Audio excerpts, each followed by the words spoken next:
T-Dog, J-Boy, and me, I'm Lugs. Our pride and joy is pumping our mugs. Be careful, kids, it could get rough.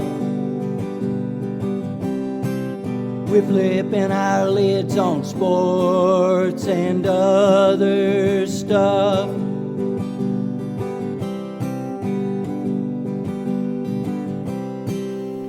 Welcome to Sport Weasel Central. I'm Lugs. I'm J-Boy. And I'm T-Dog. Yes, sir, we are here. You are there. But, fellas, the NFL is everywhere. Tonight we start our predictions for the upcoming season. It's exciting. We're talking NFL. Tonight we focus on the AFC East, the much talked about AFC East. It's the division, I think, fellas, where you only need to mention the first name per team and people know who you're talking about. We're talking about Aaron, Josh, Tua, and Jacoby as starting QBs. Yes, the AFC East. So to recap, here's how they finished last year. The Bills were 11-6, Dolphins 11-6, Jets 7-10, and Patriots 4-13. Fellas, what do you think about this year? Lugs, do you want to take it away, or T-Dog, you guys, you have the floor. Boom. Well, I can start. In fourth place, not really surprising, I've got the Patriots. They've got a rookie head coach, a rookie quarterback, an old-time quarterback, and probably one of the hardest strengths of schedule in the NFL this time around. I think a lot depends on Drake May's development. We'll see. They don't have a whole lot of offense, but they did re-sign several of their top players like defensive tackle Christian Barmore, and safety Kyle Duggar. What's surprising to me is they haven't, at this moment, re-signed or come to terms with edge rusher Matthew Judon. So I'm saying that they're going to do what they did last year, 4-13. I think it's going to be tough for them to. Well, I guess the most positive thing is maybe they'll get the top pick instead of Carolina. But that's what I'm calling for in the fourth position. You go, Lugs. T-Dog, what are you thinking, man, on this AFC East fourth place? I think for Jarrett Mayo, I'm not saying he can't be a good coach, but he took on one hell of a reclamation project. Really on one side of the ball, though, as bad as they were last year, surprisingly, if you look inside the statistics, maybe Belichick had lost the ability to be a head coach, particularly with how bad he fumbled the offense the last 3 out of the last 4 years. Besides that rookie year with Mac Jones, the last Tom Brady year, the Cam Newton year, and then these last few like Mac Jones years, he really kind of. So I guess it's 4 out of the 5. He really fumbled, but he could still coach defense, and luckily, Merritt, even without Judon, like what Lugg said, like getting Barmore back, with how well Wise played last year, he got injured early on. Their rookie Christian Gonzalez corner, he looked like a star 4 games into the season, and I think they'll still be good on defense, and I think their offense will be better just because May is more talented than Mac Jones. And even with that, Jacoby Brissett, who will probably start some games, Jacoby Brissett is a solid but this still was one of the big problems that Mac Jones had. I mean, who's he throwing to? I mean, the young wide receiver from Washington, Jalen Polk, will probably be their number one receiver as a rookie because Kendrick Bourne, who's probably their most solid game-in-game bet, he's coming back from a serious injury, so I don't know how much juice he'll have. And, Hunter Henry, it played well, so probably Hunter Henry and Jalen Polk will be the security blankets. And, hopefully they feed Ramondre Stevens because he showed that he could be a player these last 2 years, even though he split snaps for whatever reason with Ezekiel Elliott. But I just feel the one thing that crushes them is, even though he's probably an upgrade over these last few. Alex Van Pelt's been in the league for many years, their offense coordinator. He's never really done anything. So I actually think, in factoring in also what Lugg said, looking at their brutal schedule, I have them actually going 2-15. Wow. Okay, so to recap, Luggs has them at 4-13. T-Dog cutting them no love whatsoever, baby. 2-15. All right, I'm going to jump on this real quick. You guys have hit all the high points, but I too picked the lowly New England Patriots in your fourth position there in the AFC East. I'm going to go 3-14. I think they're going to be one of the worst teams in football, without question. I think it's a rebuilding time. Belichick is gone. I think he was good for one win, so I'm going to pick him at 3-14. And I think they'll have time with Drake May on his rookie contract to do several things, but that'll take a year or two. And good luck out there. Season ticket sales, empty seats, Gillette Stadium. Ooh, Mr. Kraft will be, having a bad year, I think, and struggling through it. And I just hope they have a lot of snow to have something to look forward to. That's it. So we all picked the Patriots. We all picked the Patriots. Yep. All right, Luggs, third place, AFC East. You have the floor. I'm going with the New York Jets. The Jets, everything just depends too much on Aaron Rodgers. During minicamp, he raised a few eyebrows. He decided to take a trip to Egypt rather than be in minicamp. Not surprisingly. But Egypt's surprising, though. Why Egypt? Come on, dog. Come on. I have no idea. Egypt. But this time around, he does have to throw to Garrett Wilson at wide receiver. And depending upon his injury status, Breece Hall could have a real fine season as a running back. And they do have a better offensive line. I won't say it's great, but it's better. Obviously, if you've looked at all defenses where the Jets are strong, they've got C.J. Mosley, Sauce Gardner, and Quantin Williams. So they should be one of the best defenses in the league. And it's good because Robert Saleh, that seat's going to get hotter and hotter if they don't do some winning. And they got a bit of a break with their schedule. So I'm predicting 9-8 season. With all that said, I just don't think some folks are saying they're playoff. I don't think they're a playoff team. Luggs, you're one cold individual, man. You are cold. Well, I'm just gonna play off of Luggs's, even though I don't share this same third place team. I have the Jets finishing second in the division, and I know it's a big if, but if Rodgers stays healthy, I think they will make the playoffs. And even if he gets hurt, the big difference they had from last year is they have Tyrod Taylor backing him up. And I know Tyrod's had problems too, like with some weird, freakish injuries. Obviously the pin or the needle that was inserted in and punctured his lung. For the Chargers, so he's had some odd things, but still, I think his play is still good enough that at worst the offense will be average. And with their defenses, with Quentin Williams as the head of the spear, and with Sauce Gardner and DJ Reed locking down receivers on the outside, and then you factor in Jermaine Johnson, the rookie from I believe 2 years ago, really starting to emerge last year. And if they can sign Reddick, I don't know what's going on with that situation in that trade. If they could get him locked down to play, they were already one of the best defenses last year. I feel confident in saying they will be, if healthy, which is a big if, but if healthy, they're going to be the best defense this year. And kind of like what Lugg said, they have two young playmakers, same class as Jermaine Johnson and Garrett Wilson and Bryce Hall. They're going to both explode with either Tyrod or Aaron Rodgers. I have them going 11-5 and making the wild card. So second place in the AFC East, 11-5 for the Jets. Okay.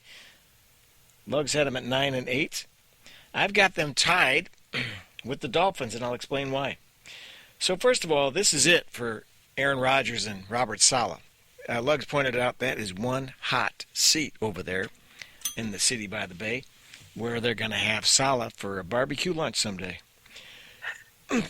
And I don't care if Chase Daniel, T-Dog, is his backup. If Rodgers goes down, the team is going down. Remember Chase Daniel? Do you remember that? Yeah. Okay. Yeah. Throwing a little Bears reference at you once, see if you pick up on it. Just seeing you paying attention.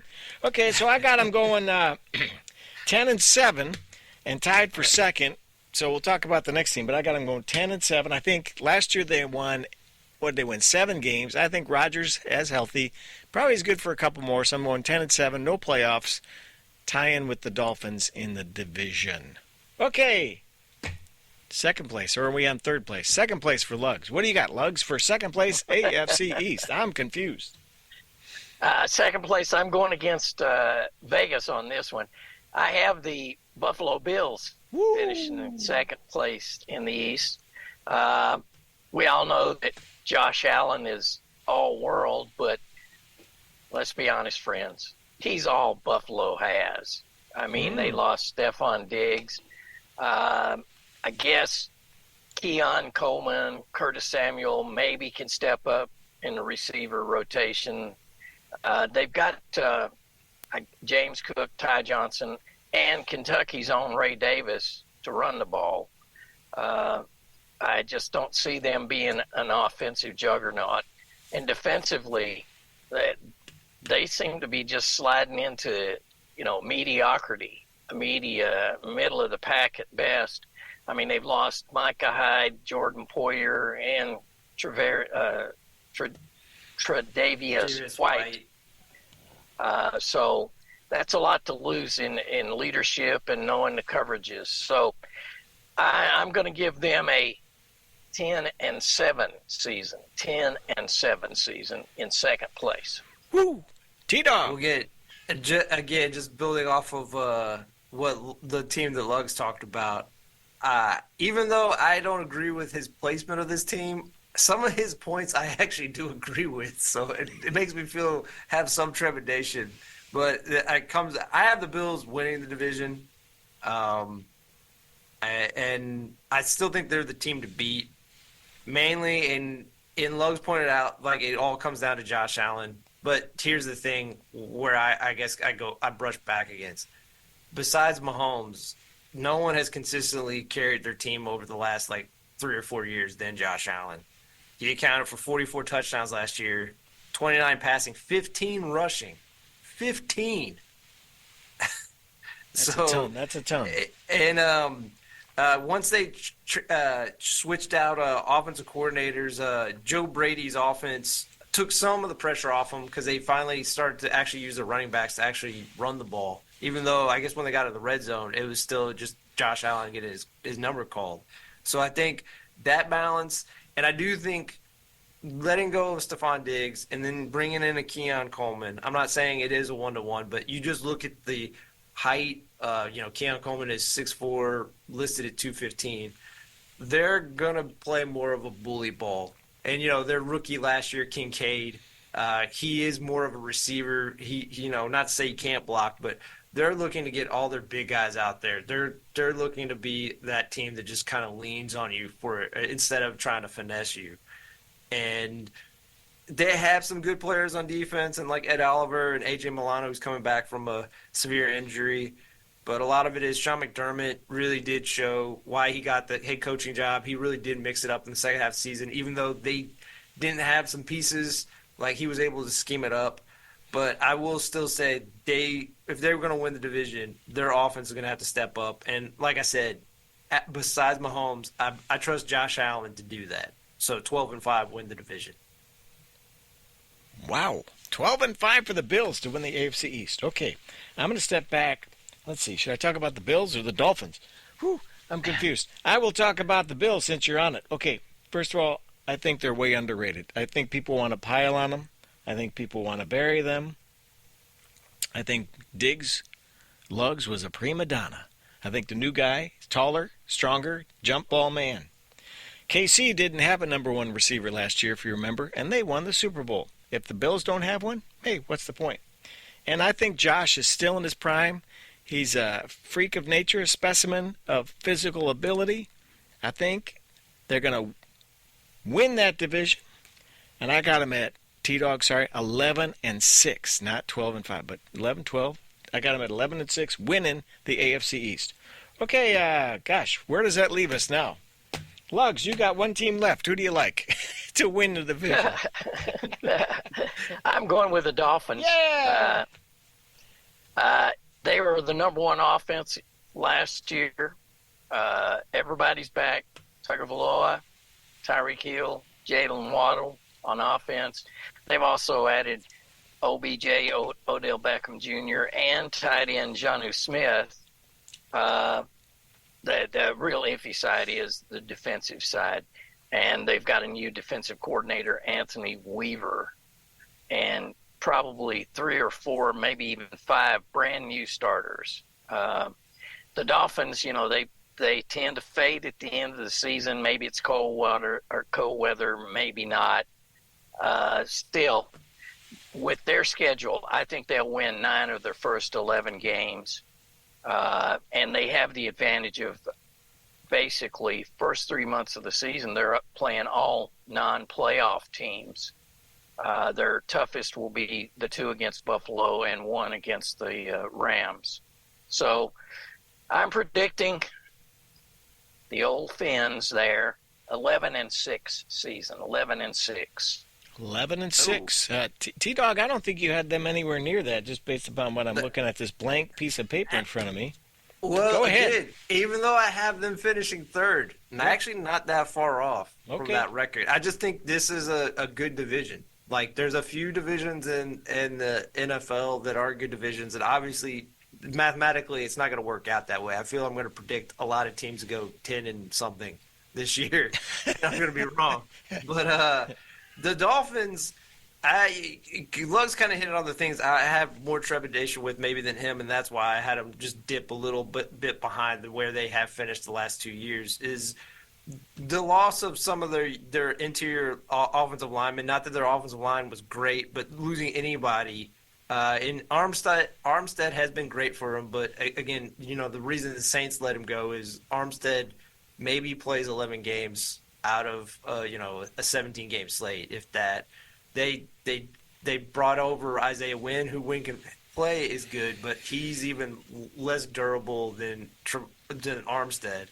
And Christian Wilkins, you can't factor in losing Christian Wilkins. And they did a good job in signing some solid vets on defense who are obviously on the back end of their career, like the safety from the Bills, Poyer.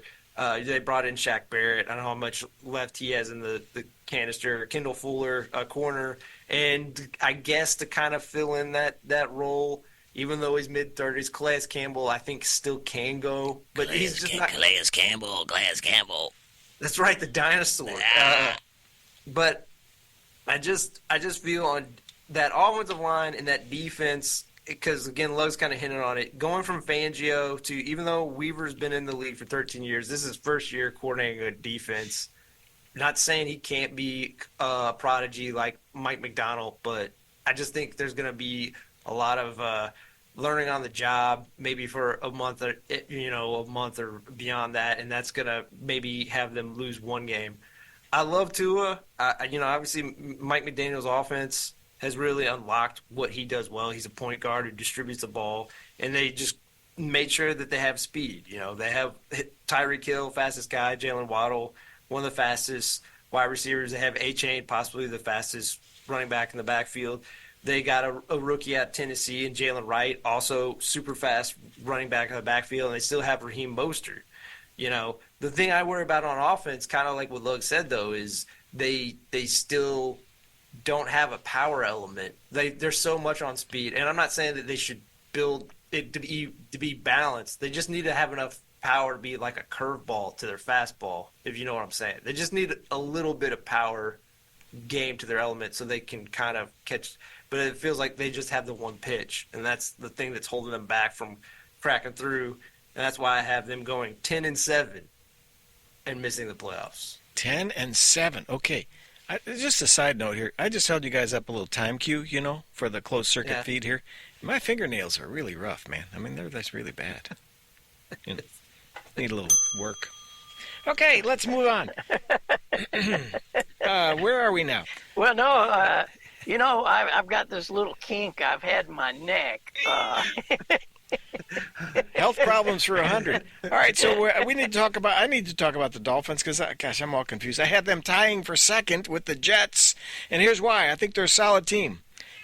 You guys didn't talk about their schedule. Lugs, you did a little bit, but the first 4 games are at home, W's. But then they have 4 games in cold weather after November 1st. Lugs, you mentioned that. Tough going for the Finn boys. They don't do well in that cold weather, and we all know that because Miami is hot and humid, and then, here, welcome to the cold land. But I do think one thing we didn't touch on maybe, I think Tua will get paid. I think they'll lock that up. I think they'll solidify because you have to ask yourself, what are they going to do if they don't have him? So that's what I say about that. But I think they're a solid team. I've got them going 10-7, tying with the Jets for second place in the AFC East. So this is where we would insert some nice interlude music right here. Do do do do do. Lugs has this. Here's his breakdown. Dolphins 11-6, Bills 10-7, Jets 9-8. And the Patriots 4-13. T-Dog throws the Bills back in the hopper, has them first place 12-5. Jets 11-6. The Fish 10-7, and the Patriots, almost wearing the collar. He's going to get somebody to wear the collar, but not the Patriots this year, 2-15. And for me, the Bills 11-6, first place. Jets and Dolphins tie at 10-7, and the Patriots are down in the bottom. I think we all agree with that, with 3 wins and 14 losses. So that's about it, right? On that part of the game. I mean, that's pretty cool. We did that. Yeah. So it sounds like, J-Boy, you think Tua gets signed a long-term contract I do. before free agency next year. Do you, Lugs? I think that's a 50-50 for me. It will depend a lot on what happens in like the first 5 games. Okay. If there's a moment where he looks vulnerable, he gets smacked down and has trouble getting up or something like that, I think that changes the picture. But as J-Boy said, where do you go if you don't go with him? You'd be back to hopefully getting a free agent quarterback, which is going to be expensive. If you draft, you're going to be eating a couple of years wasting Tyreek Hill and those guys. Yep. So I think, to me it's 50-50. It just depends on how he comes out of the gate and whether they can protect him enough to allow him to hit those quick little passes. What do you think, T-Dog? What do you think about that? This is the only name I'll bring up that I agree with you, but because one name is possibly looming, this is the only reason I bring it up. I'll ask you, who would you all rather have? And I know he's a few years older, but he's still younger than what you think. Would you rather have for the next 3 or 4 years Tua or Dak Prescott? Wow. Little curveball there. Personally, I would have Tua. I've never been a Dak fan. Dak doesn't have that oomph to get him beyond. I mean, come on, Dallas has had some really well put together teams, and yet he's never done it. And man, Green Bay, did they kick some serious behind in that playoff game against Dallas? So I'd say I got to go with Tua. Yeah, me too. I'm going Tua. I think, he's somewhat underrated, I think, and not maybe reached his full potential.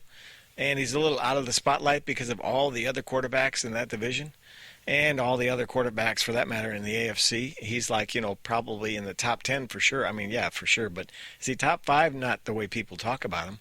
But I think he's underestimated, undervalued, and I like him a lot. And Dak is maybe the bell curve is getting pretty almost going downhill for him, I'm afraid. And I don't think he'll be the guy. Now, maybe change of scenery, that old trick. And he played college ball in the South, didn't he? Mississippi, if I remember, Ole Miss. Or Mississippi State. Yep. So he's a Southern. He likes that, warm weather, quarterback stuff, maybe. But no, I don't think so. I like Tua. I'm sticking with him. See, I like Tua too, but I how I guess at least Luggs said how he perceives Dak, I feel different. If you really look at that offense on Dallas, they have one very high level receiver in CeeDee Lamb, but still, when you think of like the Justin Jeffersons of the world, I think we talked about this a few weeks ago. The Justin Jeffersons of the world, Jamar Chase of the world, CeeDee Lamb's not in their category. He's very good, but he's not a top tier number one wide receiver like those other guys. He should not get paid what Justin Jefferson got paid. He should not get paid what Jamar Chase got paid. He had a broken down running back, and again, I'm not making fun of Pollard. Pollard came back from a serious leg injury the year before, was not the same. And then he had like Ferguson, who was an emerging tight end.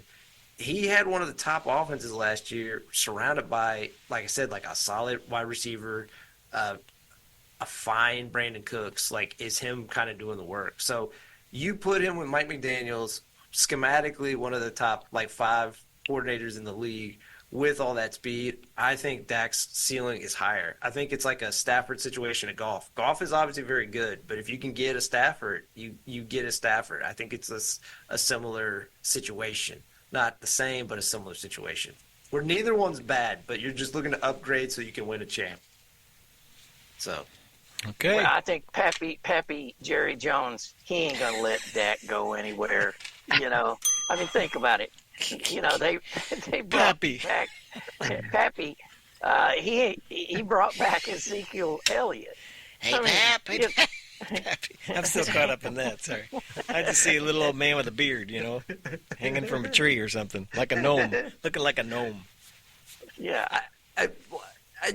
Look, I'm not saying that you're wrong on that, but it's just confounding that he has 3 major choices to make. All of their contracts are essentially up in Micah Parsons, CeeDee Lamb, and Dak Prescott, and they're going into the season with not signing any of those guys a long-term contract.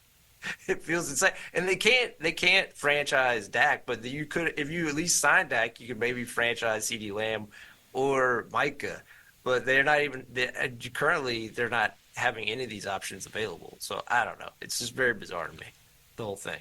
All right. Hey, Luggs, do you have any sports of yesteryear? We'll come back and talk a little more football, but you want to scratch that out right now?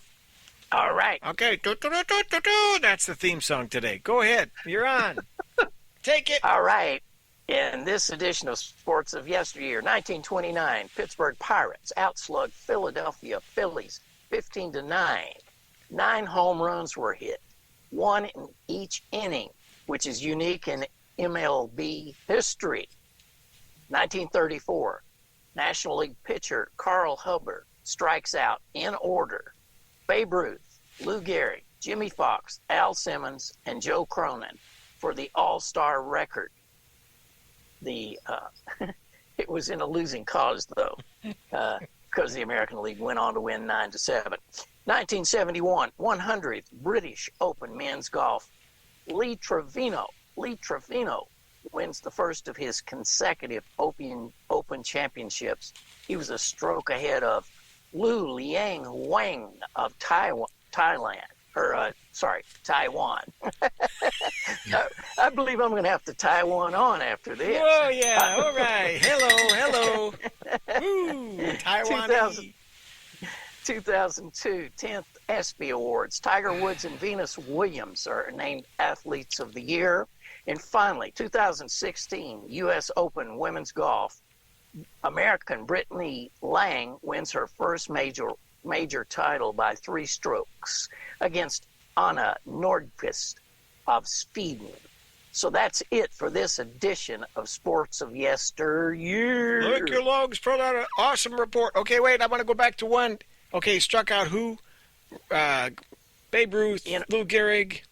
Jimmy Fox, Al Simmons, and Joe Cronin. But not Bob Uecker? No, okay. Uecker was across the street having a beer, Less filling. Tastes great. All right, we got about 10 minutes left. Anything else you want to add to the program today, gentlemen? Well, we're coming up to fall of the year. T-Dog, what do you think about college football at this point? What's the state of college football from your point of view? I'm excited to work any games that are available in our area, be it IU game, a U of L game, or a UK game. I will watch some games. I'll Yeah. be interested to see Colorado in the second season under Deion Sanders. I want to see how after Michigan's kind of dominated the Big Ten for a few years, to see, if Ohio State, it sounds like Ohio State's kind of on like a revenge mission to scorch the earth of Michigan. So I'm kind of interested to see how that plays out. And it also the ongoing thing in the Big Ten for me is when will Penn State break through? I think they're a fairly well-run program, but they always miss on the quarterback, and because of that, they're never really in the mix with those top two teams in the Big Ten. I want to see how Alabama factors in this season without Nick Saban. I think I think they'll be fine, but you all have lived through teams that have had a run on the top and slowly start to fade. I just want Alabama fans to be aware. I think that's gonna happen. Whoa.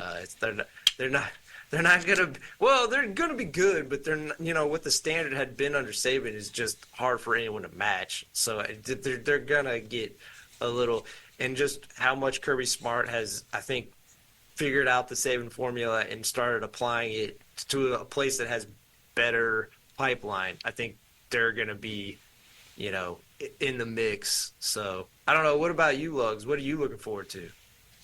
Well, I got to say, SEC, the rich just got richer because you got Texas, Oklahoma. Yeah. Texas is going to be interesting. I mean, for me, when does Arch Manning get his shot? I don't think he'll get it this year unless there's an injury. But yeah, I'm looking forward. I mean, when you look at that, every weekend there's just a killer game in the SEC. I mean, because there's no divisions, so it's a lot of making sure that the game of the week is the game of the week each time, and the SEC is, for my money, far outranks the 12, 10, 15, whatever the big one is. So it'll be interesting to see. And locally with U of L, I think they're going to be about the same level, maybe a little bit better offensively. I think UK is going to take a step back. And I do believe IU is going to do a little step forward here. I think it's time just to clear the decks and get some momentum going, because IU is, really taken a beating over the past 10 to 15 years. So that to me, college football has gotten even more exciting with all the, essentially destroying the Pac 10, 12, whatever it was. Pac 8, 10, 12. I agree with you. I think the conference realignment, though I don't like it, is exciting because of the new matchups you'll have and the teams all across the country that are in different conferences now. And I think it'll be a fun time to watch. I mean, and plus we have don't forget the new playoff format this year.